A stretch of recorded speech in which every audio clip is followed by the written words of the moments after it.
C'est un sujet fondamental. La démographie, pendant très longtemps, c'était très stable. C'était une science où on faisait des prévisions d'une précision remarquable qui n'était jamais mise en doute. Et depuis quelques décennies, c'est l'affolement. Ça part dans tous les sens. On a d'un côté des pays à forte natalité, avec une baisse importante de la mortalité infantile, l'augmentation de l'espérance de vie, et là on a vu une explosion démographique. Et de l'autre côté, on a des pays où au contraire la natalité est en chute libre.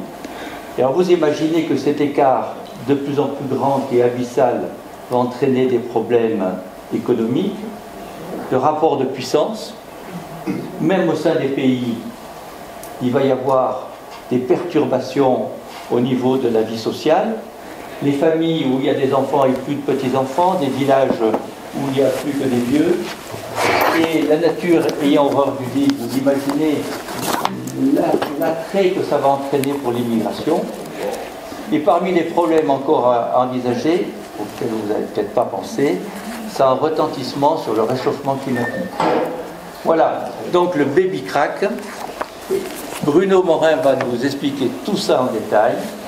On se donne 45 minutes à peu près. Oh, même pas. Voilà, pour se laisser le temps justement d'un débat. Et dans ce débat, Hamida Chaouki, que je vois là-bas, interviendra sur un sujet qui l'intéresse particulièrement. Donc Bruno, tu as la parole. Bien, alors un petit clin d'œil à nos générations qui sont ce qu'on appelle les générations du baby-boom. Donc avec le phénomène qui se passe en ce moment, voilà, est-on en présence d'un baby crack. Alors c'est assez, alors que c'est des chiffres qui sont donnés chaque année, cette année, en mi-janvier, le 16 exactement, l'INSEE, comme toujours, publie bien, les principaux points qui ressortent ce qu'on appelle le bilan démographique de l'année 2023. Donc ils interviennent relativement vite, mais c'est normal, c'est des chiffres qui sont suivis par l'Institut au fur et à mesure. Là, le point qui était important, c'est le chiffre 678 000, ce qu'aucun démographe n'avait prévu, aucun, et qui faisait faire un pas important, puisque l'année précédente, on était dans les 723 000. Auparavant, il y avait déjà eu une baisse, mais pas du tout dans ce niveau-là. Alors ça a suscité pas mal de réactions dans les médias, effectivement, y compris il n'y a pas eu que la 5, il y a eu des journaux sérieux, vous avez eu des articles sur 2-3 pages dans Le Monde et dans d'autres journaux. Pour notre pays, c'était un peu surprenant parce que quand on parlait de démographie, on était considéré en Europe, pendant pas mal d'années, avec l'Irlande, comme un pays où la natalité était encore à un niveau assez élevé. On le verra à travers quelques courbes. Donc là, on se rapproche de la moyenne européenne avec ces chiffres de 2023. Alors, ce qui est assez frappant quand vous avez peut-être lu, ou peut-être sur certaines émissions de télévision, c'est assez frappant de voir que l'interprétation des données démographiques donne lieu, heureusement d'ailleurs, à des propos scientifiques, mais donne lieu aussi à des propos pour le moins un peu idéologisants, histoire de montrer que voilà, l'absence de politique familiale ou autre est la cause de tout ça, ou d'autres domaines, en particulier dans certaines tendances politiques, de dire qu'une vraie politique de droite devrait être une politique très nataliste. Et puis de manière plus pragmatique, il y en a qui ont très vite levé les bras au ciel en disant « et nos retraites ?» Et on va voir qu'il n'y a pas péril imminent. Alors d'où je parle, parce que vous m'avez connu auparavant parlant des questions de développement rural, puis comme j'ai pas mal bourlingué en Asie, de géopolitique de l'Asie, actuellement on est sur de la géopolitique de l'Europe, vous allez dire mais à quel titre il nous parle de ça, il n'est pas démographe qu'on sache.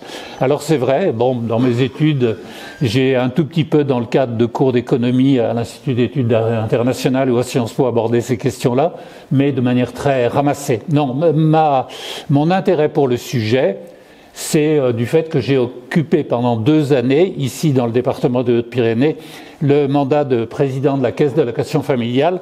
Et c'est une fonction qui m'a beaucoup intéressé parce qu'il y a la dimension de proximité. C'est-à-dire, ça permet, ce type de mandat, de connaître les réalités de vie et les questions des familles, dans le domaine des prestations, dans le domaine du logement, etc. Et puis également, à l'issue de ce mandat, j'en ai eu un autre, alors fort intéressant, qui était un mandat d'administrateur national de la CNAF. Vous savez qu'il y a 3 grandes branches dans la sécurité sociale, la branche retraite, la branche santé et la branche famille. Et puis il faut y ajouter une branche recouvrement qui est l'URSSAF qui fait rentrer les sous. Alors dans ce mandat-là, j'ai eu notamment des fonctions dans les domaines études et recherche et relations internationales. Donc à ce titre-là, c'est vrai que j'ai pu investir dans ce domaine démographique, ainsi comme je l'indique là, avec une certaine habitude de travailler avec les chercheurs de l'Institut national d'études démographiques ou de l'École des hautes études en sciences sociales. Comme problématique, on va prendre la plus simple, et le plus simple c'est souvent ce qui convient. On va partir au départ, dans une première partie assez large, de données, parce qu'on ne peut pas faire de démographie si on ne livre pas un certain nombre de données. Avec les chiffres bien sûr, mais préalablement, on donnera quelques définitions et de quoi on parle. Bon, dans nos journaux, j'ai été quand même assez frappé de l'amalgame qui est fait, taux de natalité, taux de fécondité, tout ça s'était mis comme si c'était pareil. Ben non, c'est pas tout à fait pareil. Et puis on verra qu'on a des outils en matière de démographie qui nous permettent de cerner les réalités de la population sur du temps long. Par exemple, ce bel outil que vous avez connu de votre enseignement quand vous étiez primaire ou secondaire, je ne sais plus à quel moment on peut étudier ça, que sont les pyramides des âges. Voilà. Bon, on en a tous vu, c'était des vraies pyramides. Et on va voir qu'aujourd'hui, c'est plus tout à fait ça. Bon. Alors là, ça c'est toute une première grande partie. Une deuxième, on va essayer de réfléchir, et on y reviendra ensemble lors du débat, sur les raisons qui contribuent à expliquer cette évolution. Quand j'étais encore dans le mandat précédent, il ne manquait pas de bonnes personnes qui disaient « Ah oui, mais c'est parce que les mamans, aujourd'hui, elles ne sont plus à la maison. » On va voir que c'est plus compliqué que ça, la réalité de l'évolution démographique. C'est même, comme elles s'entremêlent entre elles, une certaine analyse de la complexité. À l'issue de cette seconde partie, on essaiera, puisque c'était quand même mon domaine pendant assez longtemps, et c'est d'essayer de voir quel rôle ont pu jouer dans le temps les politiques familiales qui se sont succédées. Après une troisième partie, quelles conséquences s'en suivent? Bon, là aussi, de manière un peu plus courte. Et la diapo finale, ce sera également pour signifier que il y a des liens entre démographie et géopolitique, puisque géopolitique c'est plutôt mon domaine habituel. Alors vous voyez que depuis 2010, où on avait encore un nombre de naissances qui était relativement élevé, avec plus de 800 000, c'était une période pendant plusieurs années qui avait connu donc une belle remontée après le début des années 90. On n'était pas dans les chiffres du baby-boom, à plus de 900 000, mais quand même il y avait encore un niveau de naissance, on peut qualifier d'élevé. Alors cette diapo elle dit un peu la même chose, sinon qu'on a rajouté les décès. Ce qui fait qu'aujourd'hui, avec 600, là c'est les chiffres 2022, avec les chiffres de 2023 que je viens d'indiquer, 678 000, le solde naturel, il est réduit à quasiment zéro. Voilà. Alors on va effectivement se lancer dans pas mal de données et en voyant préalablement de quoi on parle. Alors, le taux de natalité, puisque c'est souvent une expression que vous entendez dans les médias, c'est le nombre de naissances, donc en 2023, 678 000, rapporté à la population du pays. Alors, c'est un indicateur notable, mais ce n'est pas du tout l'indicateur essentiel. Pourquoi? Parce qu'il peut y avoir des effets annés. Peut-être que 2024, il y aura une petite remontée, on ne sait pas du tout, ou au contraire, la tendance continuera. Pour mieux comprendre l'évolution de la population d'un pays et le regarder dans davantage de durée, il faut regarder attentivement ce qu'on appelle le taux de fécondité, et ce n'est pas la même chose. Le taux de fécondité, c'est la descendance, alors quelquefois retrouver la descendance finale, par femme en âge de procréer. Alors, pour l'INSEE et l'INED, c'est de 18 ou même 15, je crois, ça commence, même s'il n'y a pas beaucoup de femmes qui accouchent à 16 ans, mais il y en a quand même quelques-unes, jusqu'à 45 ans. Et vous savez peut-être que pour le renouvellement des générations, il faut que ce taux soit un peu supérieur à 2. On pourrait penser mécaniquement, si 2 femmes ont 2 enfants en descendance, voilà, c'est équilibré. Pas tout à fait, du fait de la mortalité qui subsiste, mortalité infantile ou dans les premières années de vie. La baisse de la fécondité, alors bien sûr on s'intéresse à notre pays, mais on voit qu'on s'inscrit dans une réalité qui est notamment européenne. Européenne, et j'ai dit que la période où la France et l'Irlande étaient en tête de classement, c'est un peu derrière nous.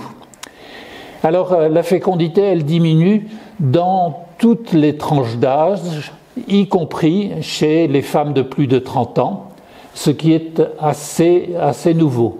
Il n'y a guère que les naissances chez les femmes de plus de 40 ans, alors vous allez dire il n'y en a plus beaucoup, et si, il y en a quand même encore, c'est à peu près 45 000 naissances. Alors ce nombre de naissances après 40 ans, c'est la tranche d'âge qui ne diminue pas trop. Donc le taux de fécondité, il est de combien ? 1,68 enfants par femme actuellement, c'est-à-dire qu'on est loin du taux de renouvellement des générations. Si on poursuivait avec un indicateur comme celui-là, eh bien, on aboutirait progressivement à une diminution progressive mais assez nette de la population de notre pays. Alors, est-ce qu'en Europe, on est, avec ce chiffre d'1,68, parmi les plus mal classés ? Et non. Il y a des pays, et c'est essentiellement les pays méditerranéens, qui sont avec des taux de fécondité très très bas. C'est le cas de l'Italie, l'Espagne, Malte, le Portugal, la Grèce. Bon, voilà une caractéristique des pays méditerranéens. Le reportage de la 5, Frédéric, tu y faisais allusion, était très intéressant parce qu'il revenait assez longuement sur le cas italien. Le cas italien, où aujourd'hui, la moitié des Italiennes ont 0 enfant ou 1 enfant. C'est tout. Le Royaume-Uni et l'Allemagne sont un peu plus légèrement au-dessus de 1,5, ce qui est à peu près la moyenne européenne. Bon, voilà, vous savez que je suis un fidèle des caricatures de Chapat. Alors elle est un peu ancienne celle-là, la grand-mère qui demande si c'est le premier, et non, c'est non pas le 7 milliardième, aujourd'hui on devrait dire le 8 milliardième. Et ailleurs, alors des choses... Frédéric en a un tout petit peu parlé en introduisant le thème. Les taux de fécondité, ils sont très bas dans un certain nombre de continents comme l'Asie de l'Est. Alors quand on parle du Japon, on est pratiquement à un taux italien, mais il y a des pays qui sont à des taux de fécondité encore plus bas. C'est le cas de la Chine. Alors peut-être que vous vous souvenez que ça peut faire référence à la politique de l'enfant unique, mais qui n'a plus cours aujourd'hui. Mais malgré tout, le taux de fécondité dans ce pays a beaucoup de mal à remonter, et on le verra peut-être un peu, peut-être dans le débat aussi pourquoi. Et puis le pays qui a le taux le plus bas du monde, c'est la Corée du Sud à 0,88. Donc un pays très développé, la Corée du Sud, mais qui au plan démographique pourrait connaître des lendemains où les Coréens se feraient rares.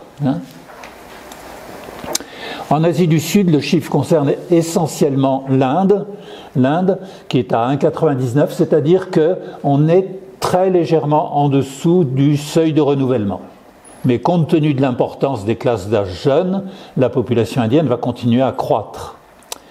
Un point qui est un peu particulier dans la politique et les pratiques en Inde de limitation des naissances, c'est que c'est le pays, quelquefois avec des méthodes d'incitation un peu, comment on pourrait dire, pas brutales, mais enfin un peu affirmées, où le taux de stérilisation est le plus élevé, avec 30% des femmes indiennes concernées par la stérilisation. L'Amérique, elle se rapproche des taux européens, vous voyez les taux des USA et du Brésil, peu près proche d'une autre. Alors, mais en voyant ces chiffres, ça fait quand même beaucoup d'espace. Vous êtes en train de vous demander, mais alors comment ça se fait que la population mondiale va continuer à augmenter probablement jusqu'aux alentours des années 2050, 2060, pour décliner assez lentement ensuite? Eh bien, c'est très net. La dynamique démographique, elle demeure forte dans deux grands espaces. C'est l'Afrique, alors pas la totalité de l'Afrique, essentiellement l'Afrique du sud du Sahara. Il y a un petit bémol pour l'Afrique du Nord. La Tunisie, par exemple, elle est juste à 2 aujourd'hui, presque un taux européen. Et l'Afrique du Sud également, qui est à un taux beaucoup plus bas. Mais j'ai pris l'exemple où le taux de fécondité est le plus élevé, c'est le Niger. On est à 6,67 enfants par femme en âge de procréer. Et c'est le cas de la plus grande partie du continent africain. Ça, c'est le premier grand foyer d'augmentation de la population. Il y en a un second, c'est tout le monde musulman. Alors je ne dis pas arabo-musulman parce que c'est plus vaste que ça, c'est le monde musulman depuis l'Égypte jusqu'à l'Iran qui n'est pas de population arabe, l'Afghanistan non plus, le Pakistan non plus. Mais la caractéristique de ce monde musulman, c'est d'avoir encore un taux de fécondité très élevé. Alors si on fait des projections, il faut les faire avec beaucoup de prudence. Tu as eu raison au départ de voir qu'avant la démographie, elle était assez sûre dans ses projections. Aujourd'hui, honnêtement, elle ne l'est plus tellement. Alors pour la France qui a actuellement aux alentours de 68 millions d'habitants, vous savez, il y a toujours un point d'interrogation parce que quand on donne la population française, on ne sait jamais si c'est la population française continentale ou si ça intègre les départements d'outre-mer. Bon. L'Allemagne, vous voyez qu'il y aura une baisse un peu plus significative à la fin du siècle. Baisse encore plus significative pour la Russie, vous voyez, alors qu'on vient déjà dans ce pays-là d'une décroissance assez nette auparavant.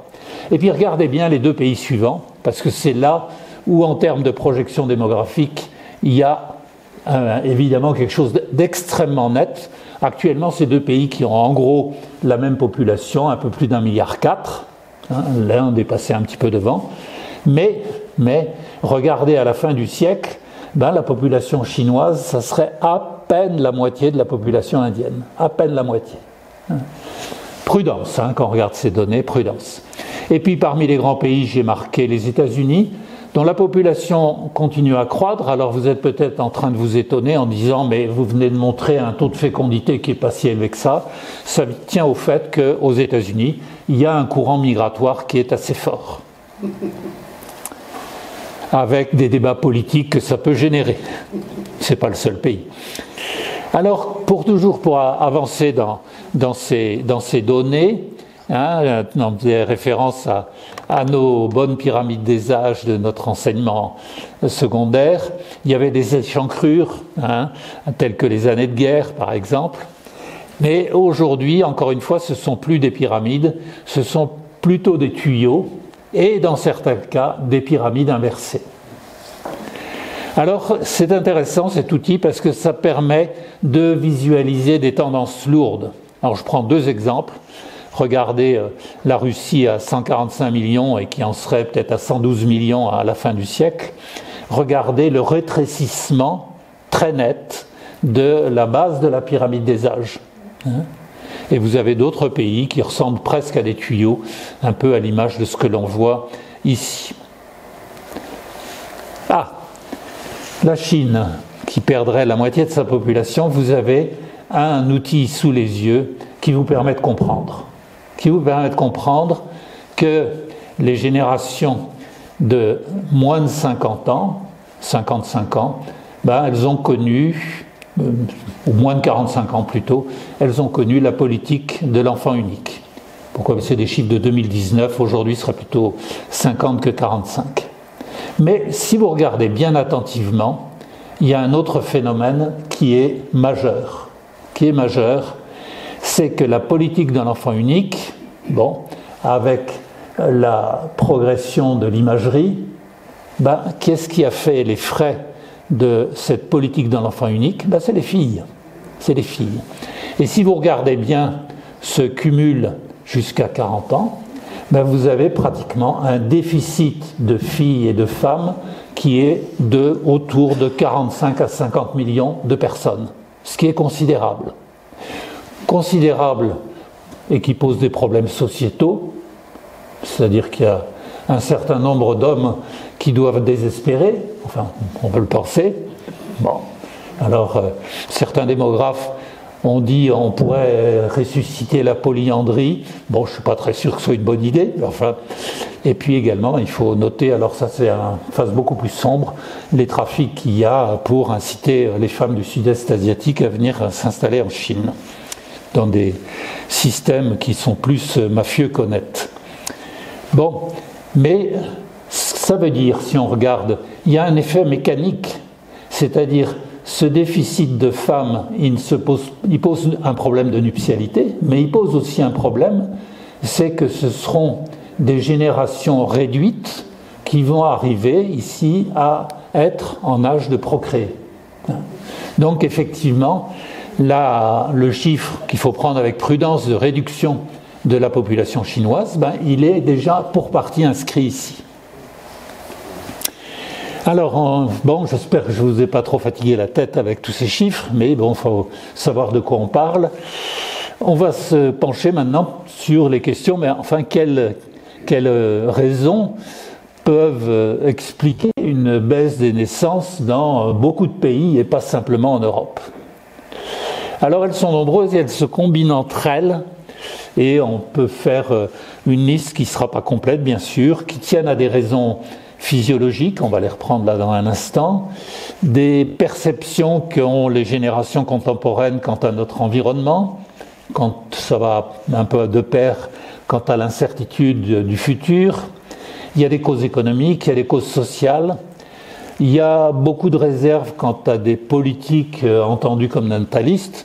Quand notre président a eu la malencontreuse idée de reprendre un terme, je ne sais pas qui lui a soufflé, de réarmement démographique.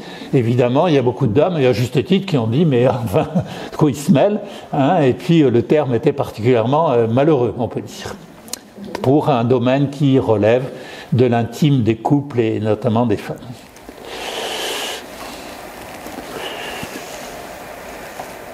Alors, quelques remarques avant d'entrer directement dans les causes. Depuis 40 ans largement, aussi bien à la CNAF qu'à l'UNAF et à ce qu'on appelle la DRES, c'est-à-dire la direction de la recherche du ministère des Affaires sociales, il y a eu des études qui ont été faites pour noter quel était le nombre d'enfants souhaités dans les familles et quel était le nombre d'enfants mis au monde. Et depuis 40 ans, il y a une constante, c'est qu'il y a toujours plus d'enfants désirés que d'enfants réellement mis au monde. Le différentiel est de 0,5 à 0,7. La différence, c'est que si je reviens aux années 60-70, c'était plutôt 3 enfants souhaités et un petit peu plus de 2,3 qui étaient réellement mis au monde. Oui. Et qu'aujourd'hui, c'est 2,3 enfants souhaités et il n'y en a qu'1,7 qui sont mis au monde. Mais ce qui est très frappant, c'est la constance de ce différentiel. Ce qu'on peut noter également, et qui joue un rôle, pas forcément le plus déterminant, mais qui joue un rôle, c'est que les types de familles se sont très largement élargis depuis 50 ans. À votre génération, à la mienne, enfin moi je suis beaucoup plus âgé, mais je ne sais pas vous faire injure que de faire un certain rapprochement. Bon, le modèle des 30 Glorieuses, c'était la famille nucléaire, un papa, une maman et des enfants. Bon, c'était clair. Hein. Aujourd'hui, eh bien, on a des formes plurielles, c'est des familles recomposées, c'est des familles monoparentales. Regardez, ça donne lieu à des termes nouveaux, comme on dit aujourd'hui les mamans solo, par exemple. Hein. Une autre remarque préalable, c'est l'âge à la première naissance qui n'a cessé de croître. Il est un peu supérieur à 31 ans actuellement. Voilà, donc, alors je ne dis pas que les bébés c'est des enfants de vieux, non, ce serait complètement injurieux et bête de dire ça, mais disons que c'est des bébés de maman et papa moins jeunes que naguère.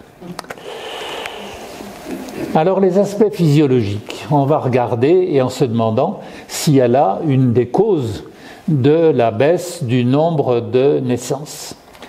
Alors si vous faites le rapprochement avec la dernière remarque précédente, il y a, ça c'est un des sujets qui sont très bien documentés, c'est que la certitude de conduire une grossesse à terme, eh bien, elle diminue avec l'âge. Or, on a une baisse de la fécondité, bon, avec, je le rappelle ici, une petite différence pour les femmes de plus de 40 ans. Il y a d'autres éléments, et puis pour le débat, ce qui est bien, c'est qu'il y a beaucoup de médecins dans la salle qui seront plus compétents que moi, c'est pas mon domaine, pour peut-être prolonger ce qui est marqué ici.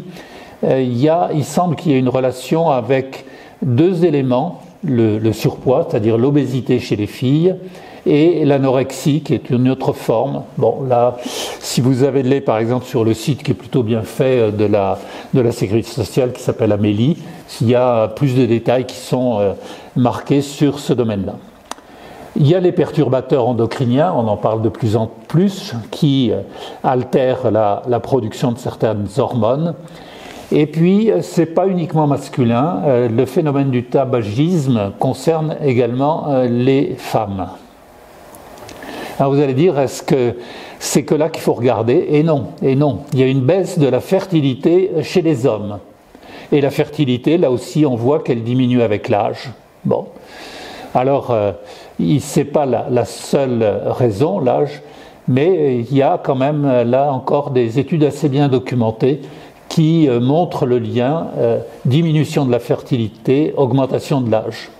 Il y a d'autres éléments qui jouent un rôle, c'est nos modes de vie, notre environnement, pas mal pollué par exemple, notre alimentation, là aussi il semblerait qu'il joue un rôle assez important dans la diminution de la fertilité masculine.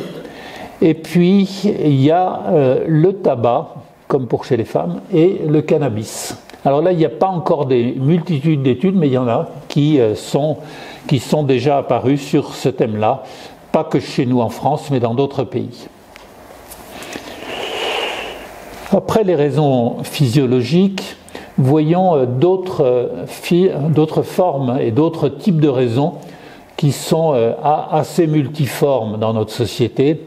Alors vous avez une catégorie sociologique autour de ceux qu'on appelle parfois les bobos dans les grandes agglomérations, qui est un choix de vie sans enfant. Pas chez tous les bobos, attention. C'est ce qu'on appelle les DINK en anglais, qui est l'acronyme de Double Income No Kids. Deux impôts, pas d'enfants. Je vous le montre tout de suite avec une caricature qui en dit plus qu'un autre. Ah non, elle n'est pas là. Bon. Vous voyez, on est trop serré. Prenons des initiatives pour la limitation des naissances. Bon. Donc, si vous voyez cet acronyme, DINK ou DINKIes, c'est ces personnes-là. Ça s'accompagne aussi d'un phénomène qu'on ne connaissait pas beaucoup, notamment en France, qui est le fait de femmes sans aucune descendance. Statistiquement, quand on remonte un petit peu dans les années antérieures, ça existait un peu en Allemagne, pas beaucoup chez nous. C'est un phénomène rare. Aujourd'hui, c'est un phénomène qui se développe. Il y a également une autre raison qui est celle de la perception de la planète par les générations contemporaines et qui est perçue comme, ou qui sera invivable. Et c'est la vision qu'on appelle celle des Jink ou des Jinkies, c'est Green Inclination, No Kids. Autrement dit, la planète va être tellement invivable que il ne faut pas mettre au monde des enfants. Or, vous pouvez le trouver dans la littérature. J'ai simplement pointé deux livres qui ont eu des bons tirages. 40 raisons pour ne pas avoir d'enfants, ou Save the Planet, Make No Baby. Bon, autrement dit, c'est dans l'air du temps, ça. Il y a des incertitudes économiques, des incertitudes d'emploi, des incertitudes de carrière. Là, c'est assez exact. Le niveau de revenus et le nombre de naissances, est-ce que ça joue un rôle? Alors surtout sur tous les types de revenus assez largement intermédiaires. Assez curieusement, le nombre d'enfants demeure élevé, ou un peu plus élevé, dans les familles où le revenu est le plus bas, ce qu'on appelle le premier décile, et il est également plus élevé dans le 10e décile, c'est-à-dire les familles qui ont les plus gros moyens financiers. Bon. Alors, effectivement, il peut y avoir pour certains l'angoisse des fins de mois. Ah oui, je disais pour la forme de ce qu'on voit, c'est un U très évasé, hein, donc ça remonte au premier dixième décile. Il y a la crainte ou le sentiment, même si nous avons une législation du travail en Europe qui est plutôt protectrice, de ne pas retrouver mon poste ou d'être pénalisé dans ma carrière. Et ça, beaucoup de femmes le ressentent. Alors c'est assez frappant de voir que la pénalisation perçue, ben, ça fait qu'il y a moins de 5% des hommes qui choisissent de prendre un congé parental. C'est une affaire féminine, le congé parental. Même si, encore une fois, un homme, au terme du droit du travail, retrouverait son poste après, à l'issue de son congé parental. Bon, il y a un phénomène culturel aussi, hein, bien sûr, qui joue là-dedans. Les incertitudes sociales, alors ça, on peut voir un sentiment qui est lié au caractère temporaire de la vie des couples. Ça, c'est très ancré dans l'esprit de génération d'aujourd'hui, et qui est une réalité. J'ai fait allusion aux mamans solo. Il y a la conscience également qui est un peu liée, répandue, que c'est parmi les familles monoparentales qu'il y a le plus de personnes et d'enfants qui vivent en dessous du seuil de pauvreté. Donc ça hésite. Il y a une hésitation à mettre un enfant en route parce que il risque de faire partie de cette cohorte d'enfants vivant en dessous du seuil de pauvreté. Assez bien documenté aussi, c'est en Île-de-France, mais dans toutes les grandes agglomérations, c'est la rareté et le coût du logement, qui est effectivement un frein, il n'y a aucun doute. Ah, et puis il y a un autre aspect, alors qui est moins connu, je ne sais pas s'il y en a qui ont déjà lu de la littérature sur un aspect sociétal qu'on appelle le no-sex. Voyons, levez le doigt, qui a entendu parler de ça pour voir? Ouais. Oui. Bon, il y a eu, je crois, une ou deux émissions il n'y a pas longtemps. Alors, le no-sex, si on reprend, je prends un texte de la très bonne revue qui s'appelle Études de Madame Crozet-Calisto, qui a fait toute une étude dans le numéro du mois dernier. L'expression no-sex désigne officiellement toutes les personnes qui ne souhaitent pas ou plus d'amour, par orientation, par choix, pour des raisons pandémiques, des raisons contextuelles, des raisons relationnelles, des raisons médicales, des raisons philosophiques. Et on voit, au fond, si on l'illustre, eh bien, c'est que le type de diffusion médiatique autour de l'amplitude que ça a pris autour du sexe fait qu'il y a un mouvement depuis le début du XXIe siècle qui est dit, ce modèle qu'on a connu jusque-là, il est à bout de souffle, il est à court d'idées. Et autrement dit, par rapport aux outrances qu'on a connues, il semble qu'il y ait une sexualité qui soit en berne, tout simplement parce qu'elle ne fait plus rêver à la manière dont nous a véhiculé trop d'images. Alors c'est très intéressant comme étude, moi je ne vous en dis pas plus que ça parce que je ne connaissais pas le sujet jusque-là, mais qui semblerait être un phénomène qui prenne rapidement de l'ampleur et qui aurait effectivement en ce moment-là des conséquences sur la mise en route d'enfants. Un mot sur les politiques familiales. Alors est-ce qu'elle, chez nous, elle est bien connue? Est-ce qu'elle joue un rôle ou pas? Si on regarde, tu me dis, là j'ai mangé combien de temps? Non, t'as encore le temps. J'ai encore le temps. Nos générations, ils ont vécu dans les années 50-60, alors pas vous, mais vos parents, eh bien, ils ont eu des prestations familiales à peu près à hauteur de 30% du montant total des prestations versées en France. On dit, en gros, c'est la règle des 3/3 de l'époque. C'était 1/3 vieillesse, 1/3 santé, 1/3 famille. Ouais. Seulement, l'évolution est passée par là, et notamment le fait que pendant des années, la durée de vie a augmenté de pas loin de 3 mois tous les ans, qui fait qu'on était dans une France jeune dans les années 60, et qu'on est dans une France, on va dire, euphémisme, un peu plus âgée aujourd'hui. Ce qui fait que, effectivement, les prestations sociales dans leur ensemble, elles vont d'abord vers les retraités, les personnes âgées. Et on pourrait y rajouter une partie santé, puisque c'est bien normal, les dépenses de santé croissent avec la durée de vie. Simplement, vous voyez que la branche famille, c'est le parent pauvre aujourd'hui, hein, très nettement, très très nettement. Alors qu'elle avait accompagné tout le baby-boom. Vous voyez 12 500 € de prestations sociales, alors c'est pas 2023, c'est 2022 je crois, en moyenne par habitant en France, vous voyez 12 500, c'est un peu plus que la moyenne européenne, c'est un peu inférieur à l'Allemagne et au Danemark, mais c'est 5 550 € pour les prestations vieillesse, là il s'agit du régime général, et pour la branche famille, c'est 850 €. C'est clair qu'il y a, encore une fois, une évolution démographique qui a été telle que, compte tenu aujourd'hui que les finances publiques, et notamment en matière de protection sociale, sont limitées par des contraintes, qu'aujourd'hui, dire on va réaugmenter ce chiffre de 850 € pour le monter 2, 3, 4 fois plus, c'est impossible. C'est impossible. Hein.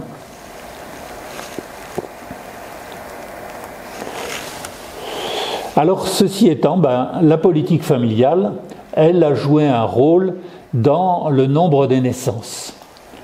Alors bon, c'est la période d'expansion démographique de l'après-guerre, c'est bien connu. Il y a une autre évolution qui a été assez nette et qui a été au début du moment où la politique familiale évoluant s'est accompagnée, traduite, la relation de cause à effet n'est pas du tout évidente. Dans les années 60, c'était clair, la politique familiale, c'est vous avez des enfants, vous avez des allocs. Hein, c'était des allocs pour tout le monde. À partir de début des années 70, sont progressivement apparues des prestations familiales sous conditions de ressources, le complément familial quand on a plus de 3 enfants, la location de rentrée scolaire, etc. Ou modulées selon les ressources. C'était par exemple le cas des prestations logement. Bon, donc là il y a eu une évolution considérable qui a été très nette jusqu'à la période Hollande où même pour les tranches d'âge, les tranches de revenus élevés, les allocations familiales ont quasiment disparu. Alors actuellement, d'abord le vocabulaire ne passe pas du tout, c'est clair, réarmement démographique. Ceci étant, sur les plateaux, on a entendu beaucoup de bêtises, y compris dans des bonnes émissions, qui ont dit « Ouh là là, qu'est-ce qu'il nous dit le président? Ça nous rappelle Vichy, travail, famille, patrie. » Alors, est-ce que le gouvernement de Vichy a eu une politique familiale? Montant, 0. Qu'est-ce qu'on a, pendant cette période-là, octroyé aux familles? Quelques médailles. Ça ne fait pas une politique publique. La politique publique en matière d'allocation familiale, elle vient d'où? Du Conseil national de la résistance, qui en 1944 a préparé, le premier gouvernement du général de Gaulle, mais avec une majorité qui était de gauche à l'époque, je le rappelle, la mise en œuvre du CNR, c'est les grandes ordonnances sur la sécurité sociale. Donc la politique familiale, c'est idéologiquement une initiative de gauche. Et si on regarde la période plus proche de nous, quand est-ce que les allocations ont été augmentées de 25%, ce qui en termes de finances publiques a assez vite posé des problèmes, c'est au début quand la gauche est arrivée au pouvoir en 1981. Alors bon, vous comprenez qu'on connaît assez bien l'histoire de la sécurité sociale et notamment de la branche famille qu'on entend « Ah, la famille c'est Vichy », bon, essayez de vous sortir ça de la tête parce que c'est faux. Alors en même temps, cette politique, elle évolue. Elle évolue, aujourd'hui, c'est à l'exemple de ce qui se passe dans les pays scandinaves, c'est peut-être moins des prestations familiales que des services. Alors des services, c'est-à-dire tout ce qui peut permettre la conciliation entre vie familiale et vie professionnelle. Vous voyez le taux d'activité des femmes quand elles sont jeunes, leur demande à elles, c'est d'avoir des crèches en clair. Hein. Donc l'accueil collectif, il est demandé, il est prisé, et le nombre de places en crèche, alors moi j'ai vu passer pas mal de ministres de la famille ou des affaires sociales dans mon mandat, à chaque fois on nous a annoncé des plans crèches faramineux, 100 000 places de crèches supplémentaires, etc. Ce qu'on n'a jamais réellement vu, même s'il y avait une bonne intention au départ. Hein. L'intéressant, ce serait une question de droit. Dans les pays scandinaves, il y a un pays où j'ai été observer ça, c'est le Danemark. Quand vous avez des enfants en bas âge, eh bien, vous pouvez demander une place, de même qu'en France, vous pouvez demander une place en école maternelle ou à l'école primaire. L'école maternelle, quelquefois pour les 3 ans, c'est un peu juste dans les grandes villes. Hein, bon. Mais globalement, c'est ce qu'on appelle un droit opposable. Une maman ou une famille au Danemark qui veut avoir une place en crèche, elle va voir dans sa commune, elle dit au service, je voudrais une place à compter de telle date. Hein. Alors ça, c'est assez intéressant. Est-ce qu'on y parviendra un jour? C'est pas sûr. Il y a un autre point qui joue un rôle dans notre pays, c'est le rôle des collectivités territoriales. Alors ça, j'ai fait mener pas mal de travaux d'études à mes étudiants. C'est qu'au fond, il y a 2 grandes attitudes des collectivités. Il y a celles qui perçoivent les équipements d'accueil de la petite enfance comme un coût. Ah, vous êtes bien gentil, mais ça va nous coûter des sous. Hein. Bon, une attitude. Il y a une corrélation avec le taux de masculinité du conseil municipal, d'ailleurs, pour ça. Bon. Et puis, il y a d'autres collectivités qui, dans les communes, se disent, mais après tout, une crèche sur notre territoire de plus, c'est un investissement. Et un investissement qui a plusieurs avantages. Alors, effectivement, de permettre la compatibilité vie familiale, vie professionnelle, qui rend le territoire attractif, puisque c'est un territoire où on peut précisément faire garder ses enfants, et c'est un territoire qui a une image dynamique. Vous voyez, tous ces éléments-là. Donc, il y a des collectivités, et à l'époque, c'est pas pour passer de la pommade à la ville de Tarbes, mais c'est vrai qu'il y a eu un effort assez sensible qui a été mené. Il y a presque une dizaine d'établissements qui existent sur la ville. C'est pas peut-être totalement suffisant, mais c'est quand même assez intéressant comme développement. Donc vous voyez, aujourd'hui, ce dont les familles souhaitent avoir besoin, c'est une crèche. Alors vous allez dire, votre crèche, elle est bien gentille, mais il n'y a pas de bébé. Ben, tout simplement parce que la réglementation n'autorise pas à mettre dans des photos publiées des photos d'enfants. Bon, dommage, mais c'est comme ça. Alors on va terminer avec les conséquences de ce qu'on appelle de plus en plus souvent un peu l'hiver démographique. Toujours en référence à cette émission de la 5, Jacques Attali, c'est rare en général, il a un temps de parole plus important. Là, ça s'est limité à 40 ou 50 secondes, mais il a dit l'essentiel quand il a été interviewé. Il a dit une évidence, une société qui a de moins en moins d'enfants, croit-elle en son avenir? Et oui, c'était une bonne question qui se posait. En même temps, c'était un peu une affirmation et ce n'était pas uniquement une question. Mais bon, il n'y a pas besoin d'en faire un grand discours. Je crois que la question est intéressante. Quand vous faites référence au temps de votre enfance, puisque vous êtes des enfants du baby-boom, c'était une période où les temps étaient durs, où on était pauvre, mais où socialement, sociologiquement parlant, mais il y avait une immense espérance. Demain sera mieux. Demain sera mieux. Bon. Ensuite, il y a une autre conséquence à regarder de près. Notre modèle social résisterait-il à cette évolution si cette évolution elle se poursuivait sur le temps long? C'est une vraie question, oui, effectivement. Compte tenu des caractéristiques de notre modèle social qui est basé sur la répartition, et donc des générations actives qui finance notre protection sociale, là, il y a une vraie question. Il y a également quelque chose qui n'est pas uniquement des sous, qui est du domaine des personnes. C'est-à-dire, avec une pyramide inversée, comment vous trouvez les personnes qui peuvent être dans les métiers qui permettent aux personnes âgées, soit en EHPAD, soit chez elles, soit dans d'autres formules, d'avoir l'appui humain et professionnel nécessaire. Alors, le cas de l'Italie, encore une fois, va être à suivre avec beaucoup d'attention. Alors, néanmoins, pour l'immédiat, j'ai un peu regretté que beaucoup de commentateurs se précipitent en disant « il n'y a pas urgence ». Alors, regardez bien notre pyramide des âges, elle est intéressante.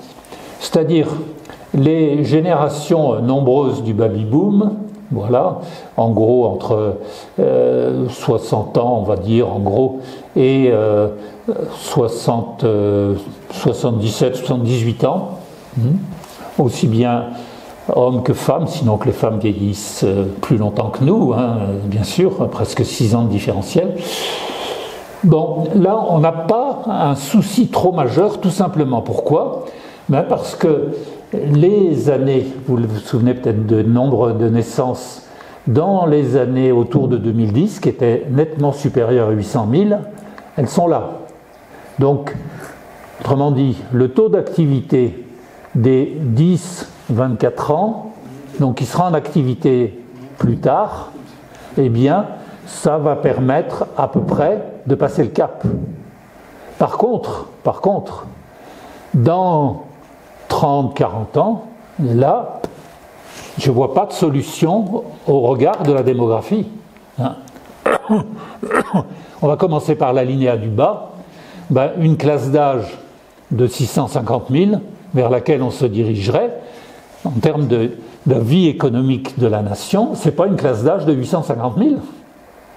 Alors vous allez me dire, peut-être Hamida nous en dira un mot, il y a des trucs qu'on peut trouver avec une meilleure organisation ou des choses comme ça. Oui, ceci étant, les 200 000 qui n'y sont pas, bah, ils poseront problème sur le temps long. Encore une fois, je ne dis pas qu'il y a péril pour les 12 à 15 ans qui viennent.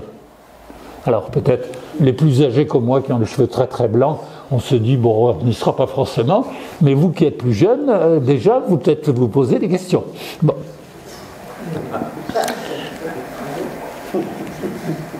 Alors, des conséquences, ben, il y en a dans plein de domaines.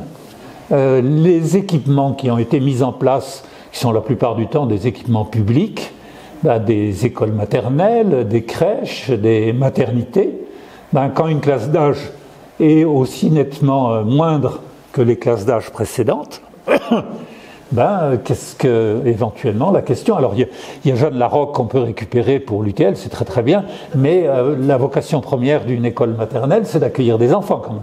Bon. C'est significatif. Hein. Oui, peut-être. Et sur les services, ben, les services, il y a des métiers, alors c'est pas des milliers et des milliers de personnes, je pense au service de la PMI, hein, et certaines professions, comme les sages-femmes, ben, vous voyez, s'il y a 150 à 200 000 personnes en moins, ben, il y a une question hein, pour l'activité professionnelle, c'est clair. Bon. Il y a des impacts aussi sur la vie économique qui existent. J'ai pris l'exemple des magasins orientés vers la petite enfance. C'est un secteur qui ne va pas bien du tout. Alors pas uniquement pour des raisons de moindre naissance, ça vient aussi que pas mal d'objets sont achetés via Le Bon Coin et des choses comme ça, parce que bon, on y regarde à la dépense, ça c'est vrai. Mais il y a des chaînes de magasins. Il y en a un qui est vers le bout de la rue du Maréchal Foch, là, Sergent-Major s'appelle, non? Il n'y a pas ce nom-là? Ben, le groupe Sergent-Major, il n'est pas en bonne santé actuellement. Hein. Bon, c'est un exemple parmi d'autres. Il y avait d'ailleurs un autre magasin presque en face qui était aussi sur des articles enfance. Maintenant, c'est pour les gens qui vapotent, là, qui peuvent aller acheter leur pseudo-cigarette. Bon, voilà. Alors, la diapo finale, et puis voilà, après on passe au débat. Et bon, là, je renoue un peu avec les sujets qui m'ont intéressé avec vous tous ces derniers temps. C'est que la question démographique, c'est une question géopolitique. Ça, c'est clair. Question géopolitique. La question, ben, c'est celle de est-ce que des grands pays ou ensemble de pays, ben, l'Union européenne, c'est pratiquement 100 millions d'Européens en moins vers la fin du siècle. Hein? La Chine, vous avez vu la catastrophe, hein, par rapport à l'Inde notamment. Bon, est-ce que le seul accroissement de la productivité du travail, hein, de l'intelligence artificielle et tout ça, va permettre de combler eh bien, de tout ce dont on aura besoin? Et puis en même temps, ça va remettre un peu en cause les hiérarchies de puissance. L'Inde par rapport à la Chine, la hiérarchie de puissance, elle n'est pas simplement le fait qu'il y a 2 fois plus d'Indiens à terme que de Chinois. C'est que l'Inde a fait un effort considérable sur sa politique publique d'éducation, et je crois que c'est aujourd'hui le pays au monde, même avant les États-Unis, en formation d'ingénieurs informaticiens. Hein, voilà les réalités, comment elles vont évoluer. Vous avez un deuxième grand thème, alors que j'avais annoncé pour la géopolitique de l'Europe, à partir du mois de septembre ou octobre prochain, que j'aborderai, c'est géopolitique et mouvements migratoires. Voilà une vaste question. Alors, où on voit l'idéologie et le réel. L'idéologie et le réel, c'est Mme Meloni. Regardez sa campagne électorale, les émigrants dehors. Et puis, qu'est-ce qu'elle a annoncé ces derniers temps, après avoir eu quelques remontrances du patronat italien qui avait dit « Madame, vous êtes bien gentille, mais on a besoin de 500 000 personnes de plus. » Ah, oui. Donc, d'où l'évolution du discours politique. Et la transition écologique, alors là, je vous suggère d'aller regarder, c'est bien fait, les diapos que met en ligne Jean-Marc. Alors attention, c'est pas Jean-François Soulet, c'est Jean-Marc Soulet, un autre enseignant de l'UTL, donc sur son blog, qui a montré il a travaillé toute cette année, c'est très intéressant qu'un économiste travaille là-dessus, sur l'économie écologique. Et là, on va voir que la transition écologique, elle dépend d'un certain nombre de paramètres sur les émissions de CO2, bon, bien sûr, où la population est un des paramètres importants. Ce n'est pas le seul, il y en a 4 autres qu'il a présentés. Voilà un peu ce que j'avais envie de vous dire sur cette question. Merci. C'était passionnant et inquiétant. Est-ce que vous avez été aussi inquiet que moi à la fin? Quelques réactions. Quel est le taux de mortalité infantile par rapport à ça? Parce que ça peut être 6,6, et s'il en arrive que 2 à un âge de procréer, je dirais que le débat est différent. Et non. C'est-à-dire le Niger, comme beaucoup de pays de cette zone de l'Afrique subsaharienne, c'est marqué par ce qu'on appelle le début de la transition démographique. C'est-à-dire que le taux de mortalité diminue significativement, notamment en matière de mortalité infantile, alors que la natalité reste à un niveau élevé. Avant, vous avez tout à fait une référence qui peut être pertinente pour les années antérieures, on va dire un taux de natalité très élevé et un taux de mortalité très élevé, ça ne change pas beaucoup. Ça, c'est ce qu'on appelle l'équilibre à plateau haut. Mais avant d'arriver à l'équilibre au plateau bas, qu'est-ce qui se passe en termes de transition démographique? C'est que le taux de mortalité, c'est lui qui commence à baisser. Et déjà assez bien. Ce qui est d'ailleurs pas si mal que ça. Ça veut dire qu'il y a des progrès en termes de soins, de conditions de naissance, d'accouchement, etc. Bon. Mais pendant tout le siècle, voilà ce qui va se passer, c'est que l'Afrique ne parviendra à cet équilibre à taux bas certainement pas avant 2100, 20, 30 ou 40. Voilà la question. La démographie africaine, c'est une chance extraordinaire. C'est le continent de l'avenir. Oui. Avoir plus de 50% de jeunes de 20 ans, c'est une chance inouïe. Oui. Alors, à des conditions. Ils s'adaptent intelligemment. Pour le téléphone, ils sont passés directement du tard-temps au portable. Oui. Ils ont fait l'impasse totale sur le téléphone fixe dans tous les domaines. Le Covid, ils ne se sont pas posés mille problèmes, ils ont planqué leurs vieux et ils ont vécu énormément. Oui. Et dans tous les domaines, ils sont de pragmatisme. Je crois que ça va les tirer vers l'eau, la démographie. Oui. D'ailleurs, je ne sais pas si vous vous souvenez, ceux qui étaient au cours qu'a donné Bernard Préfolle, il a donné les mêmes termes que vous, en disant c'est un continent d'avenir, il n'y a aucun doute. Alors, il y a quand même un point qui est important, c'est quel sera le niveau de capitaux que pourront générer ces pays, ou de capitaux extérieurs, pour permettre la croissance économique. Ça, c'est un point assez important. Les Chinois, ils sont pas mal en Afrique. Bon, peut-être pas au niveau que quelquefois on fait des fantasmes là-dessus. Mais effectivement, une population jeune qui seraient éduqués en termes de formation et qui auraient des emplois parce qu'on aurait une mobilisation de capitaux interne ou externe, ça, effectivement, ça contribuera tout à fait au développement de l'Afrique. Vous avez tout à fait raison. Et on aura besoin d'eux dans beaucoup de domaines. Oui. Déjà pour les traites, c'est évident. Pour la santé, ça devrait... et pour tous les emplois autour de la santé, oui. Avec une humanité oui. On devrait s'interroger. Oui, oui. L'immigration, on n'en parlait pas, mais l'immigration, c'est 200 000 personnes qui arrivent en France tous les ans. C'est à rajouter quand même à l'écart de 650 000 à 850 000, on l'a aussi avec l'immigration. C'est pour ça que si vous vous souvenez, pour reprendre votre propos des chiffres de la population de la France 2050 et 2100, vous avez vu que la diminution n'est pas si considérable que ça. En 2050, on serait presque aussi nombreux, alors pas du fait de l'excédent naturel, mais du fait des mouvements migratoires, oui. Il y a la problématique de la subsistance en Afrique. L'Afrique fait 30 millions de kilomètres carrés, il y a déjà 10 millions de déserts, et le reste des terres est notoirement pauvre en terres arables. Donc il y a ce problème de certes une culture vivrière qui permettait de nourrir une population limitée, et devant l'explosion des populations, on sait par exemple que les pays du Sahel ne sont pas du tout en mesure. Ils ne sont absolument pas autosuffisants en matière d'alimentation. De la même façon, le problème de l'eau qui est dramatique actuellement ces 3 dernières années. Donc c'est un continent qui est pauvre par rapport à ses terres. Ce n'est pas l'Ukraine ou la Russie avec les terres les plus riches de la planète. Un tchernobyum qui fait de 1 mètre à 6 mètres d'épaisseur, là on est vraiment dans des terres très fragiles, et donc il y a cette hypothèque qui est très importante.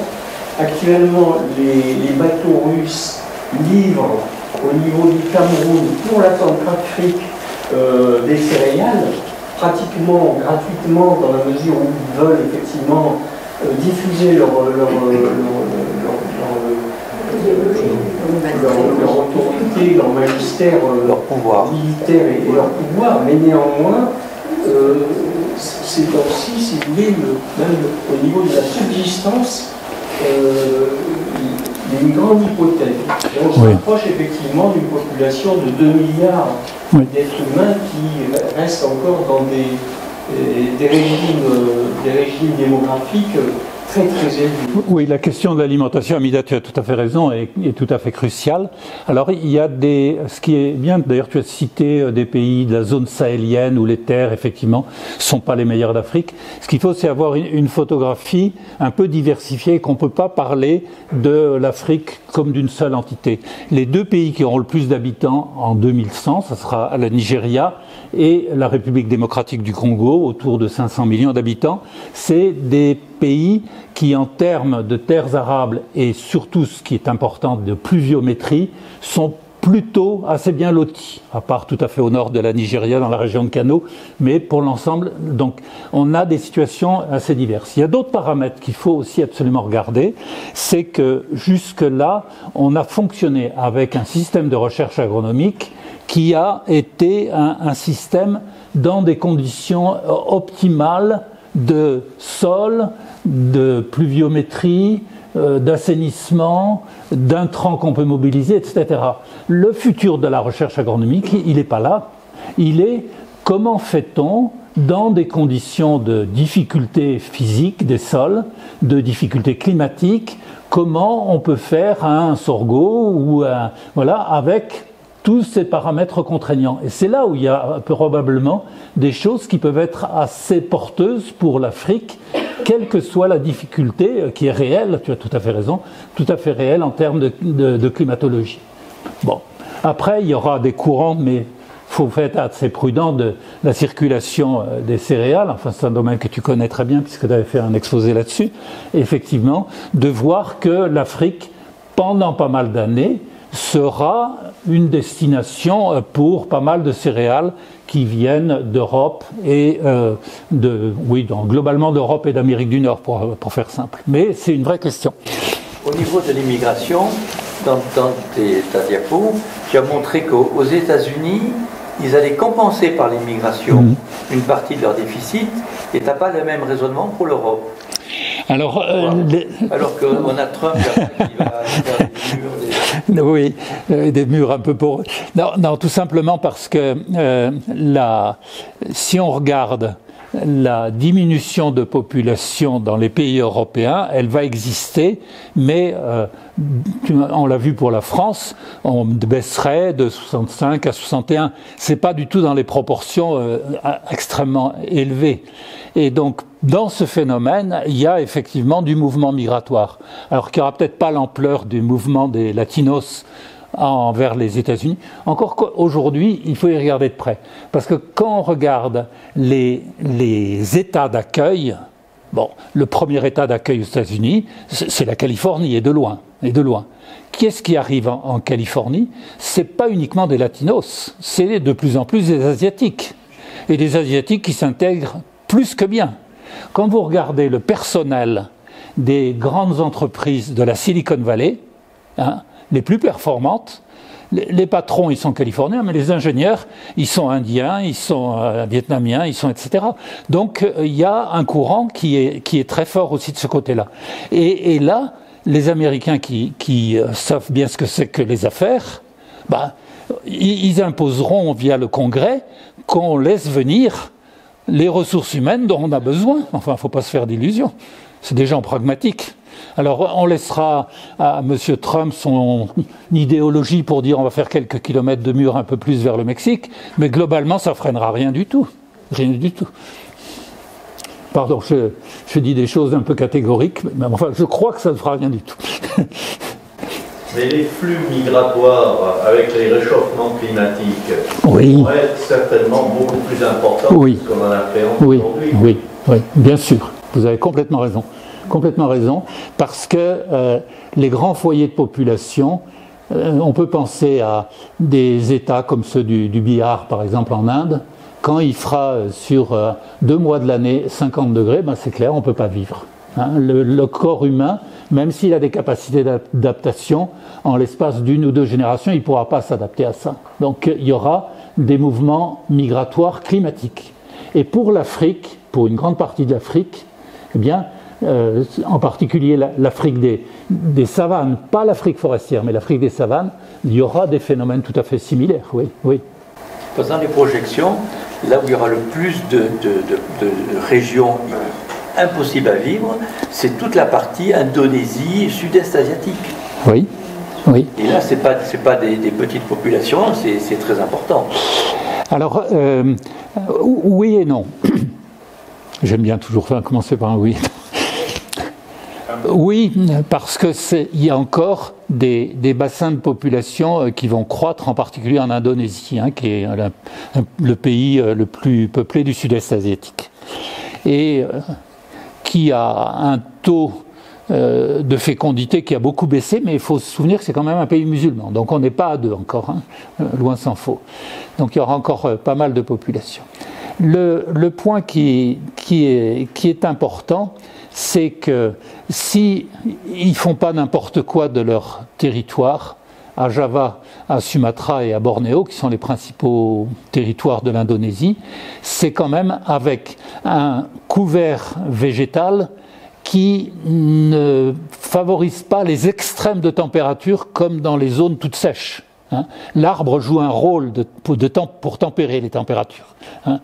Le Vietnam aussi, son niveau de température ne connaîtra pas les pointes à 50 degrés ou davantage. Donc il y a des phénomènes de ce type-là qu'on peut espérer. Il n'y a pas encore de certitude, mais qu'on peut espérer. Je m'excuse, mais ça se discute parce qu'on supporte mieux la chaleur sèche que la chaleur humide. Oui, jusqu'à un certain niveau. Trop. À ce moment-là, c'est là que ça sera le pire. Tout dépendra si on arrive à la limiter. Oui, mais alors il y a d'autres phénomènes climatiques qu'on n'a pas cités, peut-être ça vous est venu à l'esprit. C'est le cas d'un pays qui est une gigantesque Camargue, c'est le Bangladesh. Pays où j'ai eu avec mon épouse l'occasion d'aller à plusieurs reprises. C'est un pays qui est très beau, seulement on est à 1 mètre, 2 mètres, 3 mètres d'altitude. Une élévation de la montée des eaux liées au réchauffement, ça veut dire qu'on ne sait pas encore les hypothèses, mais il y a 10, 15, 20% de terres qui vont être perdues dans un pays qui a plus de 650 habitants au kilomètre carré. Hein, ouais. Bon, mais ces questions climatiques, oui, elles vont être considérables et induire des choses sur la démographie, c'est clair. Oui. Tout à fait, oui. Je voulais savoir que si par exemple des organismes type Europe ou ONU réfléchissent à ce type de problème pour que les pays éventuellement puissent organiser leur politique et qu'on n'ait pas des voies de migration comme celles dont on nous parle en ce moment en France. Quoi. Oui. C'est pas possible. Alors, le point... Déficit démographique, et donc si on veut effectivement remonter un peu ou avoir une vie plus agréable avec des jeunes, des vieux, des adultes, on n'y arrivera pas si on reste le franco-français, mais européen c'est pareil. Oui. Je connais bien d'autres pays européens, notamment la Belgique, c'est exactement la même chose. Oui. Alors vous posez la question, je la répète si tout le monde n'avait pas entendu, de savoir si les structures institutionnelles comme l'Union européenne ou l'ONU ont déjà travaillé sur ces questions-là. En termes d'études, oui. Oui, en termes d'études, il y a beaucoup de choses qui ont été faites, y compris les projections sur 2100, beaucoup viennent des travaux de l'ONU. Hein, donc là, ce qui manque maintenant, c'est la partie plus stratégique, c'est-à-dire connaissant vers où on va, qu'est-ce qu'on fait, comment on s'y prend, comment on essaye d'organiser au mieux des mouvements migratoires qui, il ne faut pas se cacher la face, peuvent poser quelques petits problèmes culturels. Bon, voilà, tout ça. Comment on prépare les populations. Alors, du côté de l'Union européenne, à la Commission, il y a aussi une des directions qui travaille là-dessus. Donc, sur ça, elle y songe au niveau européen, mais également à échelle plus large. Mais on est plus, jusqu'à maintenant, sur la partie étude, la partie stratégie concrète opératoire. Là, on n'y est pas tout à fait. Pardon. Mais vous nous avez donné là, tout des tas d'explications concernant ce baby crash et l'importance évidemment est différente en fonction des explications que vous nous avez données. Mais comment les classeriez-vous aujourd'hui? C'est-à-dire celle qui est le plus important pour vous ou les deux plus importantes? Moi je suis très frappé par des réactions par exemple de mes petits-enfants concernant l'environnement aujourd'hui avec les guerres que l'on connaît, que ce soit l'Ukraine, Israël, etc., que ce soit les problèmes d'écologie, de réchauffement climatique, etc. Je veux dire, quelle est l'importance que vous donneriez à toutes les... Alors, ce que l'on voit à travers la catégorie qui monte, c'est celle des jinx, c'est-à-dire ceux qui disent « Ouh là là, la planète, elle va être terrible », pour plein de raisons. Il y a des guerres, il y a le réchauffement, il y a tout ça, tout ce qu'on vient d'évoquer. Et donc, on n'a pas envie de mettre des enfants qui vivront avec quelque chose qui ne sera pas bien demain. Alors ça, c'est en très forte augmentation, cet aspect-là. Les autres, les dings par exemple, ceux qui sont un peu friqués et qui n'ont pas trop envie de s'embêter avec un gamin, c'est pas des catégories qui montent. C'est pas des catégories qui montent. Voilà. Donc effectivement, et là il faudra le voir avec des études, le faire sur ce qu'on appelle des cohortes pour voir avec 5 ans d'intervalle. Mais je suis persuadé que dans cette optique-là, dans cette perception-là, c'est là où ça évolue le plus. On ne va pas mettre des gamins dans une planète qui ne sera pas vivable. Ça revient de plus en plus. Et l'émission de la population, c'est aussi, comme médecin anesthésiste réanimateur, tiens, viens là. Pendant des années au bloc d'accouchement, les talents. Et donc la question des maternités aussi se pose avec 200 naissances en... T'as le micro là. Et donc, particulièrement, au monde du local, nous avons sur Tarbes 2 maternités. À une époque, effectivement, l'activité permettait à des médecins anesthésistes, parce que dans les règles de l'art, il faut l'obstétricien, le médecin anesthésiste, le pédiatre réanimateur, la sage-femme. Donc ça faisait 2 équipes, donc beaucoup d'engagement quand même en matière d'heures de nuit distribués pour potentiellement un nombre raisonnable d'accouchements, 2000 accouchements sur le département, hein, on n'a jamais dépassé ces chiffres. Et actuellement, bon, ben, d'un côté, il y a peut-être 600 accouchements, de l'autre 700-800. On se dit, à un moment donné, il y a d'énormes difficultés à trouver des recrutements de gens experts et compétents. Et Dieu sait si dans ce domaine, il faut être expert. Et on ne peut pas, si vous voulez, se contenter, entre guillemets, de médiocrité ou de pansement. Donc ça veut dire que peut-être il faut penser à regrouper les maternités. On est un des rares départements de Midi-Pyrénées à avoir 2 maternités dans la même ville. Je peux vous assurer qu'à Montauban, à Castres, à Albi, etc., les maternités ont été regroupées par les ARS, alors que nous, je le dis en toute, vraiment de façon totalement désintéressée, parce que j'ai vécu ça. Donc, c'est des nuits, si vous voulez, 3 accouchements. On pourrait très bien regrouper, faire que dans la nuit on fasse 5-6 accouchements, mais avec finalement 2 fois plus de sages-femmes et une économie de personnes. C'est quand même un problème qui date de quelques années. Je coupe. Non, je veux dire, malgré la configuration du département, parce que bon, il n'y a pas beaucoup de naissances à Gavarnie, mais quand même De toute façon, c'est réglé, puisque la maternité d'Almezan a fermé depuis très longtemps. Il n'y a plus un seul pôle où il y a une maternité, où il y a 2 maternités sur la même ville, j'allais dire. C'est pour ça, c'est le débat que je... ensuite, l'accouchement, si vous voulez, il faut qu'il soit entouré de gens, de médecins. Il faut la triplette, réanimateur, anesthésiste réanimateur, obstétricien, réanimateur infantile. Parce que la question, si vous voulez, de la morbidité infantile se joue parfois, c'est rare, mais ça se joue quelques fois dans l'année en 3 minutes. Et donc en 3 minutes, il faut avoir les gestes, le sang, la réactivité ultra professionnelle. Voilà. La vieillesse maintenant. Non, la vieillesse, si vous voulez nous en dire.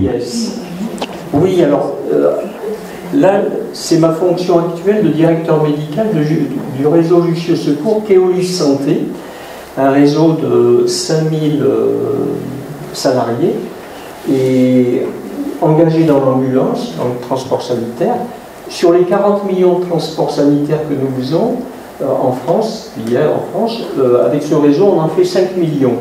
Donc, vous avez entendu Keolis Santé, c'est le département ambulance du groupe que vous connaissez, Keolis. Donc, on a pas mal de bus ici, tous les bus sont même Keolis. Et donc, on a engagé une réflexion avec Capgemini Invent, donc des auditeurs internationaux, sur le virage domiciliaire. Et donc, en 2023, l'État, donc le ministère de la Santé, a envoyé, si vous voulez, beaucoup de signaux en direction du virage domiciliaire. Le virage domiciliaire, ça veut dire garder à domicile les personnes le plus longtemps possible. Pourquoi? Parce qu'actuellement, donc dans les patients, les résidents institutionnalisés dans les EHPAD, ils sont 611 000 actuellement, et donc on est à une masse critique importante pour lequel l'engagement, si on aura des difficultés en matière de coûts et surtout et même de personnel à aller beaucoup plus loin. Parmi ces 611 000 résidents en EHPAD, 57% sont actuellement ont des troubles neurocognitifs, ont des maladies neurodégénératives. Ensuite, un autre élément qu'il faut prendre en compte, c'est que 85% des Français souhaitent vieillir au domicile. Donc il y a aussi ça. Ensuite, au niveau du coût, on a donc un coût qui est supporté par... il y a finalement trois thématiques. Il y a la dépendance, qui est supportée par les territoires, et de façon très inégalitaire en fonction de la richesse du département. Il y a les soins qui sont pris en charge par la sécurité sociale et les mutuelles, et enfin l'hébergement qui est à la charge des familles et des personnes. Donc le reste à charge pour des patients, des résidents en EHPAD est de 2 000 € par mois, alors qu'au domicile, il n'est que quelques dizaines d'euros par mois pour le reste à charge en matière de dépendance. Hein, puisque l'hébergement est pris en charge, les soins sont pris en charge, c'est l'hébergement. L'hébergement en institution, effectivement, est très coûteux. Donc il y a cette grande réflexion.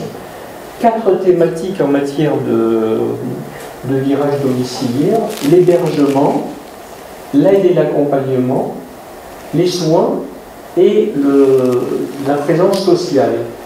C'est bien d'être à son domicile, mais s'il n'y a pas de présence sociale, effectivement, si la personne âgée ou le couple âgé est très isolé, il est effectif qu'on va quand même vers une forme d'impasse.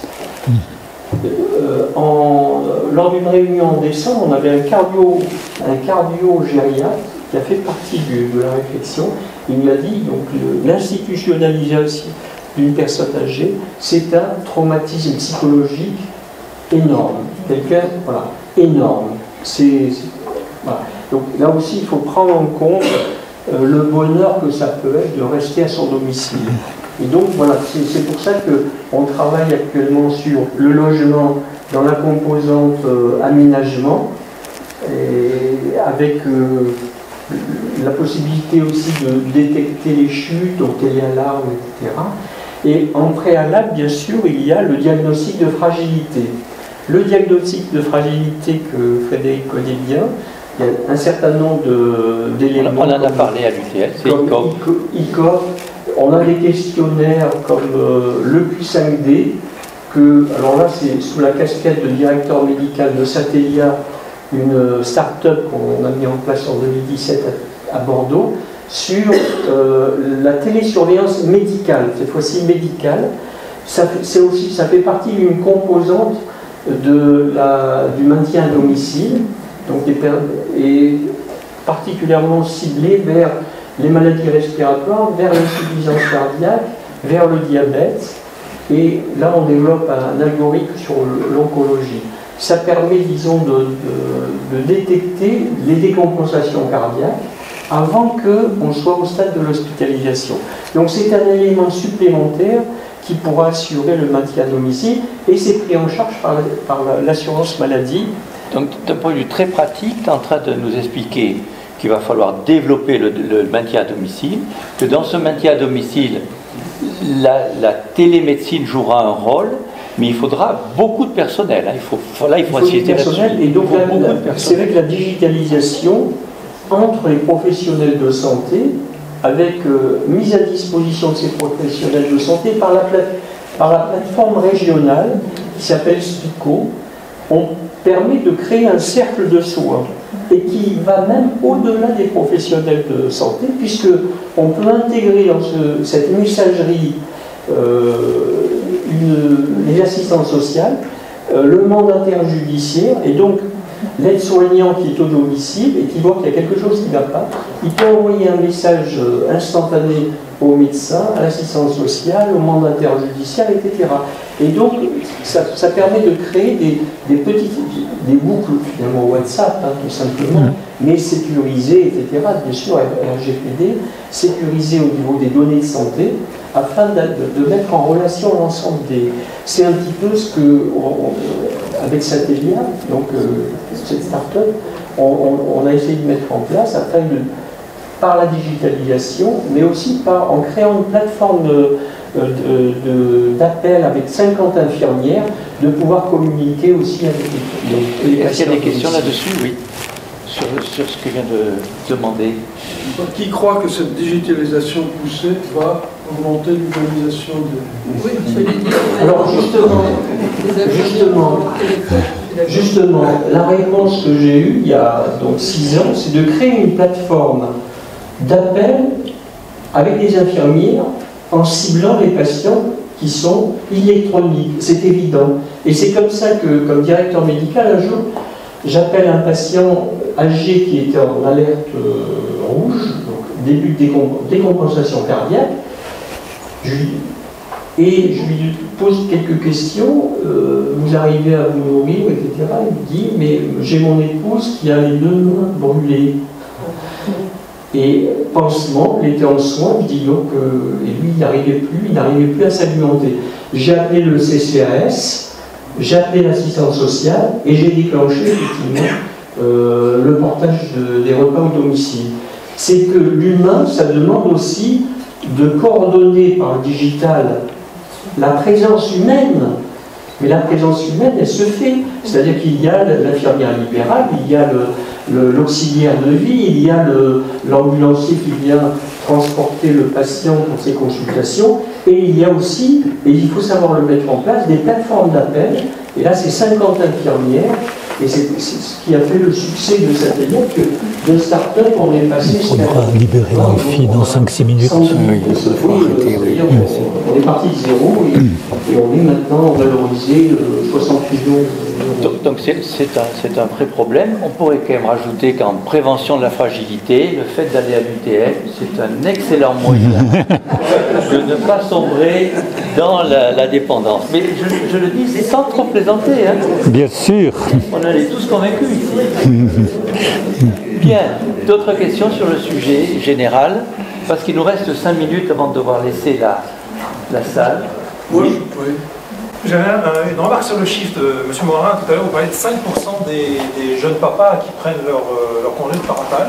Moi, je suis surpris. Moi, j'ai dirigé un cabinet d'ingénierie pendant de nombreuses années et j'avais 100% des jeunes papas qui prenaient leur congé parental. Ah, attendez, il y a confusion. Pour la durée qui a augmenté du congé pour les papas, ça, ils le prennent. C'est pas la même chose. Ce dont je parle, c'est le congé parental de 3 mois, 6 mois. C'est là où ils ne les prennent pas. Oui, moi je suis quand même un peu surpris de l'affirmation de certaines choses. Parce que la prospective demanderait quand même à être un peu tempérée.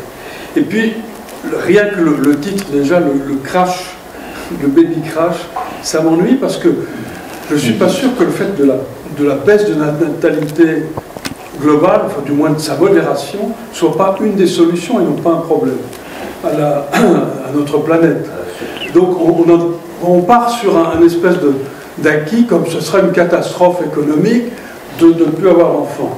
Bon, certes, mais on peut voir les choses un peu différemment. Et après tout, oui, c'est vrai, il y aura un petit peu moins de monde pour nos retraites, etc. On peut penser quand même qu'on va augmenter la productivité. Bien sûr, il n'y aura pas autant de biens de consommation, et c'est peut-être tant mieux, etc. Enfin, je veux dire qu'on peut modérer un peu tout ça, dire que baisser la natalité globalement, c'est une catastrophe. Moi, je le demande à voir.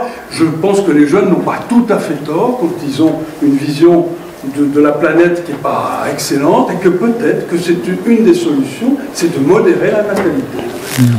Bon, juste un mot, hein. J'ai bien dit au départ, Georges, que c'était un petit clin d'œil par rapport à Baby Boom, hein, mais Baby Crack. Mais j'ai pas une idéologie nataliste. Hein. Non. C'est quand même un bouleversement de la société. Voilà. Je crois que ça, et là il faudra s'y adapter. C'est pas rien comme bouleversement. La dénatalité est plus grave pour la Chine que pour nous. Oh oui. Parce que si cette vidéo vous a plu, vous pouvez nous rejoindre à l'Université du temps libre de Tarbes et de Bigorre à l'adresse utl-tb.info. Et n'oubliez pas, si ce n'est déjà fait, de vous abonner.